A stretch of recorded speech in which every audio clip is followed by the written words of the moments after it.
1 मई से 18 से ज्यादा उम्र के लोगों के लिए वैक्सीनेशन शुरू हो रहा है।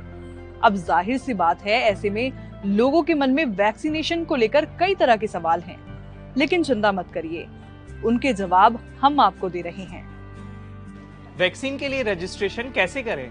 वैक्सीन का रजिस्ट्रेशन आप आरोग्य सेतु ऐप या कोविन पोर्टल पर कर सकते हैं। यहाँ आप अपनी सुविधा से वैक्सीन लगवाने का दिन और समय तय कर सकते हैं। रजिस्ट्रेशन के लिए किन किन डॉक्यूमेंट्स की जरूरत होगी?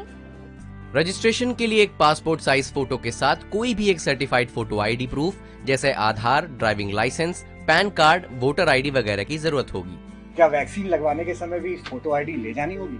हाँ, जो आईडी आपने रजिस्ट्रेशन के समय दी थी उसी को साथ ले जाना होगा। वैक्सीन के कितने डोज होंगे और कितने दिनों के अंतर पर इन्हें लेना होगा? दोनों वैक्सीन के 2 डोजेस दिए जाएंगे। कोविशील्ड के पहले और दूसरे डोज के बीच 4 से 8 हफ्तों का, तो वहीं कोवैक्सीन के दोनों डोजेस के बीच 4 से 6 हफ्तों का फासला रहेगा। क्या दोनों डोजेस के लिए अलग अलग रजिस्ट्रेशन कराना पड़ेगा? नहीं, दोनों डोजेस के लिए एक बार ही रजिस्ट्रेशन कराना होगा। कोवैक्सीन और कोविशील्ड में बेहतर वैक्सीन कौन सी है? क्लिनिकल ट्रायल्स में दोनों ही वैक्सीन वायरस को रोकने में कारगर पाई गई हैं, इसीलिए दोनों ही वैक्सीन बेहतर हैं। क्या मैं दोनों वैक्सीन में से कोई भी वैक्सीन कभी भी लगवा सकता हूं अपने मन से? नहीं, ये इस पर निर्भर करता है कि आप जिस वैक्सीनेशन सेंटर पर जाएंगे वहाँ कौन सी वैक्सीन अवेलेबल है।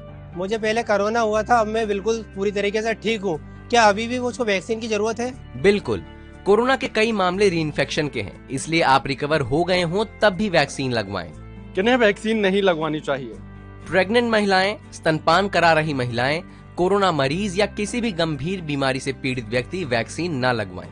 मैंने पहला डोज कोवैक्सीन का लगवाया, दूसरा कोविशील्ड का लगवा सकता हूँ?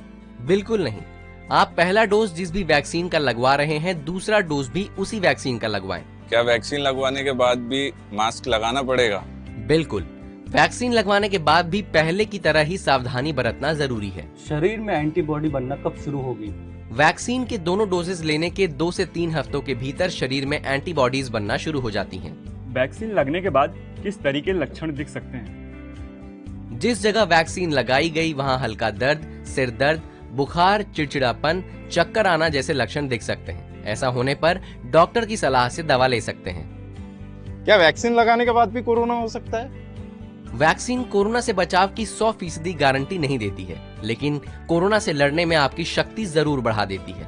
वैक्सीन से पीरियड्स पर कोई असर तो नहीं पड़ेगा? नहीं, पीरियड्स एक पूरी तरह से नेचुरल प्रक्रिया है। वैक्सीन का इससे कोई लेना देना नहीं है।